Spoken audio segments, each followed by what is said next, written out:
انما اسلام عوض يلم اسلام. هل زي ما يعملها هناك على طول عمر جابر؟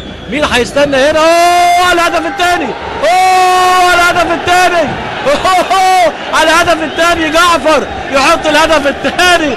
احمد جعفر يحط الهدف الثاني في الدقيقه 88 عشان الزمالك يبقى 2 والمغرب الفاسي لا شيء، في نفس الكوره ونفس الكربون.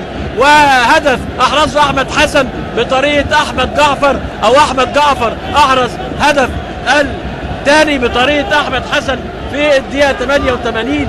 يعني ايه ناقص دقيقتين من زمن الشوط الثاني. 2 الزمالك لا شيء المغرب الفاسي.